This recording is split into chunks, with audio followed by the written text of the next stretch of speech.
Free acting സൗണ്ടിൽ ഇന്ന് Blessy Martin.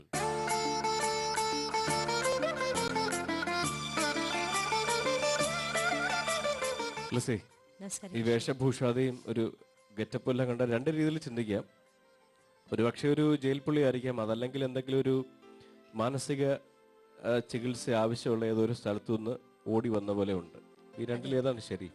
മാനസിക ചികിത്സ ആവശ്യമുള്ള ഒരു സ്ഥലത്ത് നിന്ന് ഓടി വന്ന ഒരാളെ പോലെ കാരണം ഇപ്പൊ ഇവിടെ ആവുമ്പോ ഞാൻ ഓടി വന്നായിരിക്കണമല്ലോ. പക്ഷെ ഇന്നാണെങ്കിൽ ഗസ്റ്റ് അമർരാജനോ അല്ല സിത്താരയുമായി പോയി. അല്ല, ഇവിടെ വെച്ച് നമുക്ക് ചികിത്സ ഉറപ്പിച്ചിട്ട് മരുന്ന് മേടിച്ച് പോവുകയും ചെയ്യായിരുന്നു. കുറച്ച് കാശിൽ ലാഭം ഉണ്ടായിരുന്നു, സമയ ലാഭം ഉണ്ടായിരുന്നു. ഇത് ഞാൻ ചെയ്യാൻ ഉദ്ദേശിച്ചിരിക്കുന്നത് ഒരു തലയ്ക്ക് സ്ഥിരതയില്ലാത്ത ഒരു ഭ്രാന്തായ ഒരു സ്ത്രീയുടെ കഥയാണ്. ആ സ്ത്രീ ആ അവസ്ഥയിൽ എങ്ങനെ എത്തി അത് കാണിക്കാനാണ് ശ്രമിക്കുന്നത്. ഇതൊരു കഥാപാത്രമാണ്. ഞാൻ ഇതിനെ അഭിനയിക്കാൻ ശ്രമിക്കുന്നില്ല. ഞാൻ ഉൾക്കൊണ്ടുകൊണ്ട് ഒരു ജീവിക്കാൻ പറ്റുമോ എന്ന് ശ്രമിക്കുന്നു. All the best. Thank you, Kishore. Let it be a good show. Thank you, Kishore.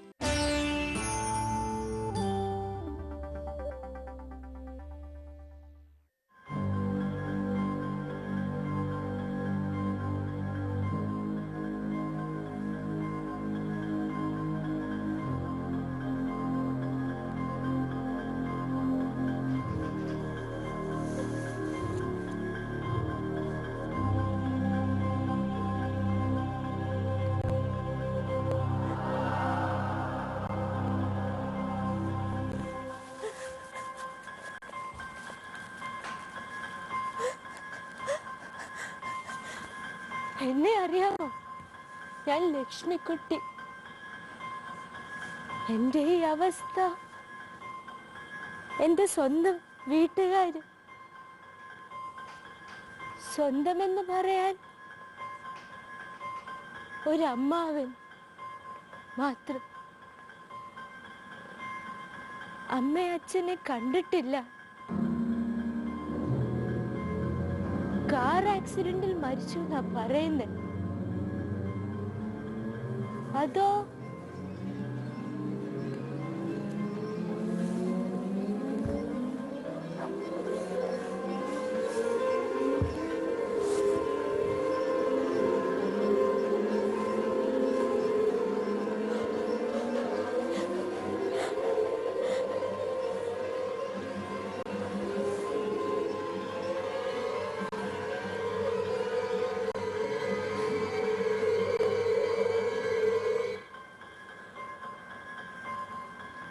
അന്ന് എൻ്റെ 21ാം പിറന്നാളായിരുന്നു. എല്ലാ വർഷത്തെയും പോലെ ഞാൻ എൻ്റെ സമ്മാനവും കാത്ത് ഇരിക്കുമായിരുന്നു. സമ്മാനം കിട്ടി. എൻ്റെ അമ്മാവൻ തന്നു ഒരു ഇഞ്ചക്ഷൻ. പിന്നെ എന്നും ഇവിടെ, എന്നും ഇവിടെ ഇഞ്ചക്ഷൻ, ഇലക്ട്രിക് ഷോക്ക്. പിന്നെ ഞാൻ അമ്മാവനെ കണ്ടിട്ടുണ്ടോ? ഓർമ്മയില്ല. ഇപ്പൊ ഒന്നും ഓർമ്മ നിൽക്കാറില്ല. എല്ലാം കറുപ്പ്. ഒന്നും തിരിച്ചറിയത്തില്ല, കാണുന്നുമില്ല ഒന്നും. ഭക്ഷണം തരാൻ വരുന്ന 2 കൈകള് പറയുന്ന കേട്ടിട്ടുണ്ട് ഞാൻ. പാവം ലക്ഷ്മിക്കുട്ടി വലിയ വീട്ടിലെ കുട്ടിയായിരുന്നു. സ്വന്തം അമ്മാവനെ കൊല്ലാൻ ശ്രമിച്ചു പല പ്രാവശ്യം. ഞാൻ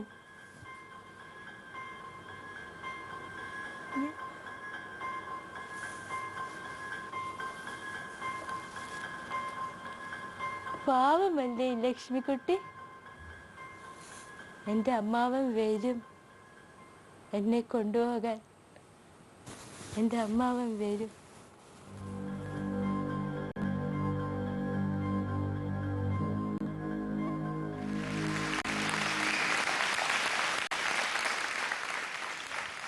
Are you all right? Yeah, just Back to Blessy Martin. കഥാപാത്രത്തിൽ നിന്ന് ഇറങ്ങിയോ?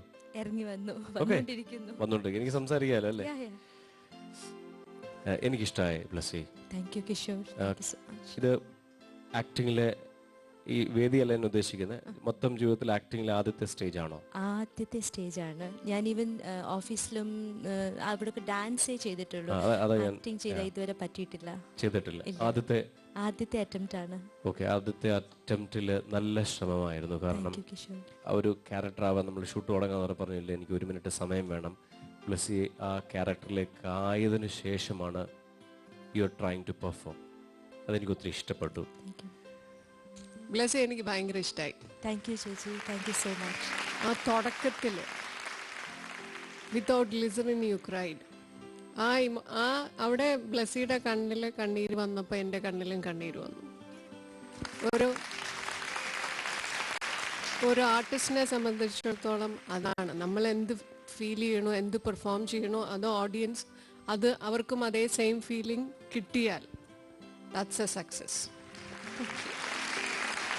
എല്ലാം എനിക്ക് ഇഷ്ടപ്പെട്ടു. പക്ഷെ എനിക്കൊരു ചെറിയ കാര്യം കൂടെ ബ്ലെസ്സി, ബിക്കോസ് അതൊരു സോഫ്റ്റായിട്ട് തുടങ്ങിയിട്ട് ആ ഒരു ഇതിൽ തന്നെയാണ് നിന്ന്. ഇടയ്ക്കൊരു ബസ്റ്റ് ഔട്ട്, ആ ഒരു ഫ്രസ്ട്രേഷൻ ഉള്ളിൽ കിടപ്പുണ്ടല്ലോ, അതിൻ്റെ ഒരു ബസ്റ്റ് ഔട്ട് വന്നിട്ട് പിന്നെയും അതങ്ങനെ സ്ലോ ആയിരുന്നെങ്കിൽ കുറച്ചും കൂടി നന്നാവുമായിരുന്നു എന്ന് എനിക്ക് I felt it. But absolutely fantastic. I really loved it. Thank you ചേച്ചി. For your first attempt you are going to go places. Thank you so much. Blessy ചേച്ചി എപ്പോഴത്തും പോലെ തന്നെ ഒരു വെറൈറ്റി സബ്ജക്റ്റ് എടുത്തു. അത് വളരെ മനോഹരമായിട്ട്, അത് നന്നായിട്ട് ബ്ലെസ്സി, ഇപ്പോൾ സിത്താര പറഞ്ഞ പോലെ ബ്ലെസ്സിയുടെ കണ്ണ് നിറഞ്ഞപ്പോൾ ഞങ്ങളെ കണ്ണ് നനയിക്കാൻ പറ്റി. പക്ഷേ എൻ്റെ ഒരു അഭിപ്രായത്തിൽ പറയുകയാണെങ്കിൽ ഇത് സ്വയം ഇതാണ് അല്ലേ? ഓക്കെ, സ്വന്തമായി എഴുതിയ സ്കിറ്റാണ്. ഒന്നും സാറിന്റെ ഇതില്ലായിരുന്നെങ്കിൽ, സാറിന്റെ ആ ഗ്രൂമിംഗ് അദ്ദേഹം ഗ്രൂം ചെയ്തിട്ടാണ് ഇത്രയെങ്കിലും വന്നത്. ബ്ലെസ്സി അസ് നല്ല ഒരു ആർട്ടിസ്റ്റാണ്. നന്നായി കണ്ണ് നനയിക്കാൻ പറ്റിയത് ത്രൂ ഔട്ട് ആ ഒരു ഫീൽ എനിക്ക് തോന്നിയില്ല. കാരണം ഈ ഒരു ക്യാരക്ടർ ഒരു അമ്മാവൻ ചെയ്തു, ഓക്കെ. അത് ഇനി പർട്ടിക്കുലറായിട്ട് തോന്നിയത് ബർത്ത്ഡേയുടെ അന്ന് തന്നെയാണ് ഇഞ്ചക്ഷൻ തന്നിരിക്കുന്നത്, ആ ദിവസം. അതിനുശേഷം ആരും സ്നേഹിക്കാനില്ലാത്തൊരു വ്യക്തി. ഇതിലേതെങ്കിലും സിസ്റ്റേഴ്സോ ബ്രദേഴ്സോ ആരെങ്കിലും വേറെ ഇഷ്ടമുള്ള വ്യക്തിത്വങ്ങളെ കൊണ്ടുവരാം, അവരെ ഓർത്തെങ്കിലും കരയാം. ഒരു ക്ലോസ് ഒരു റിലേറ്റീവ്സിനെ ഇതിനകത്ത് കൊണ്ടുവന്നിരുന്നു എങ്കിൽ കുറച്ചുകൂടെ നമുക്ക് ഫീൽ ചെയ്യുമായിരുന്നു. ആരും ചോദിക്കാനില്ല, പറയാനില്ല, അവരെയൊക്കെ എനിക്ക് കാണണം, ഒരുപാട് കരയിക്കാൻ ബ്ലെസ്സിക്ക് പറ്റുമായിരുന്നു. ഈ സ്ക്രിപ്റ്റ് വൈസ് എനിക്കെന്തോ സ്ക്രിപ്റ്റ് അങ്ങോട്ട് എനിക്കൊരു വലിയൊരു കാര്യം തോന്നിയില്ല. ആർട്ടിസ്റ്റ് വൈസ് ബ്ലെസ്സി നല്ലൊരു കലാകാരിയായിട്ട് എനിക്ക് തോന്നി, നല്ലൊരു ആർട്ടിസ്റ്റായിട്ട് തോന്നി. ടോട്ടൽ ബ്ലെസ്സിയുടെ നിപ്പും ആ പകച്ചുള്ള നോട്ടമൊക്കെ നമുക്ക് സങ്കടം വന്നു. പക്ഷെ ഈ ഒരു ക്യാരക്ടർ ഞാൻ വിചാരിച്ചു, കാരണം ഒരുപാട് എനിക്ക് ഫീൽ ചെയ്യിപ്പിക്കാമായിരുന്നു. ഇനി സ്വയം നമ്മൾ അങ്ങനെ ചെയ്യുമ്പോൾ ശ്രദ്ധിക്കുക ഇത്തരം കാര്യങ്ങൾ. Okay okay Blessy. ബ്ലെസ്സി നമസ്കാരം. ബ്ലെസ്സി അസലായിരുന്നു, നന്നായിരുന്നു, വെരി ഗുഡ്. ഒന്ന്, ഇതുവരെ ആക്ട് ചെയ്യാത്ത ഒരാൾ ആക്ട് ചെയ്ത്, ഇതുവരെ സ്ക്രിപ്റ്റ് റൈറ്റ് ചെയ്യാത്ത ഒരാൾ സ്ക്രിപ്റ്റ് റൈറ്റ് ചെയ്തത്. It's A first effort, so it was fantastic. Concept vice നന്നായിരുന്നു. അത് വളരെ ചെറുതായിരുന്നു, പക്ഷേ it was small and beautiful. Okay, തുടക്കത്തിൽ ബ്ലെസ്സി ഇരുന്ന അത് പിന്നീട് അങ്ങ് മറന്നുപോയി തോന്നുന്നു എനിക്ക്. ആ ഒരു അതെനിക്ക് ഇഷ്ടമായി. ആ ഒരു that restlessness, അത് തന്നിരുന്നു. But by the end you lost it. You should have gone back to that. That unstability ഉള്ള ഒരു സാധനം, അതിലേക്ക് തിരിച്ചു പോകാമായിരുന്നു എന്ന് എനിക്ക് തോന്നുന്നു. പക്ഷേ അവിടെ എനിക്ക് ഏറ്റവും ഇഷ്ടമായത് that to act to this camera, അതായത് ഈ ജിബിലുള്ള ഈ മൂവ്മെന്റ് ആ ക്യാമറയ്ക്ക് അനുസരിച്ച് ആക്ട് ചെയ്യുക എന്നുള്ളത് എനിക്ക് തോന്നുന്നു. ഒരു പക്ഷേ ഇവരൊക്കെ ഡേ ടു ഡേ ലൈഫിൽ സിനിമയിൽ അഭിനയിച്ചുകൊണ്ടിരിക്കുന്നവരാണ്. അപ്പോൾ ഇവർക്കൊക്കെ അറിയാൻ പറ്റും അത് തഞ്ചമുള്ളൊരു ആർട്ടിസ്റ്റിന് മാത്രമേ അത് പറ്റുള്ളൂ. പിന്നെ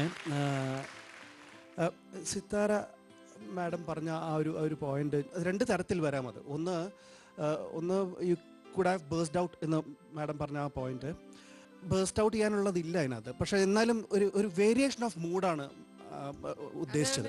വേരിയേഷൻ ഓഫ് മൂഡാണ് ഉദ്ദേശിച്ചത്. അപ്പോൾ അത് ശരിക്കും നമുക്ക് ആ 21st ബർത്ത്ഡേ എന്നുള്ളത് that was A good memory. Up till then it was A good memory. അവിടെ നമുക്ക് we could have seen ആ change over.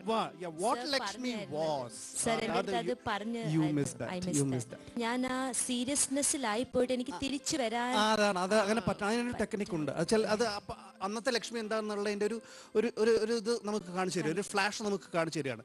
മാത്രമല്ല അത് വരുമ്പോഴാണ് ഈ മൂഡിന് ഹൈലൈറ്റ് കൂടുക. Then now the end. അവിടെയാണ് ഇനിയുള്ളതിൽ നമുക്ക് സൂക്ഷിക്കേണ്ട ഒരു കാര്യം അവിടെയാണ്. എൻ്റെ എന്താ ചെയ്യേണ്ടത് നമ്മൾ? എൻ്റെ you just sit there and you just shake and sit and stay. You don't have to tell us that it's the end. No. Okay ശരി സർ, ഞാൻ അടുത്ത മനസ്സിലായി. എൻ്റെ ആണ് എനിക്ക് ഏറ്റവും പ്രശ്നമായിട്ട് തോന്നിയത് എൻ്റെ വന്നാണ്. Music was really good. Thank you very much. I'll give you 7. 5 + 2 7. Thank you sir. ബ്ലസ്സിയുടെ മൊത്തം മാർക്ക് 21. ബ്ലസ്സി രചനയും സംവിധാനവും ഭർത്താവ് സംഗീത സംവിധാനവും കോസ്റ്റ്യൂമും നിർവഹിച്ച ഈ ലഘുചിത്രം ഇവിടെ സമാപിക്കുകയാണ്. ആശംസകൾ. Thank you Kishore.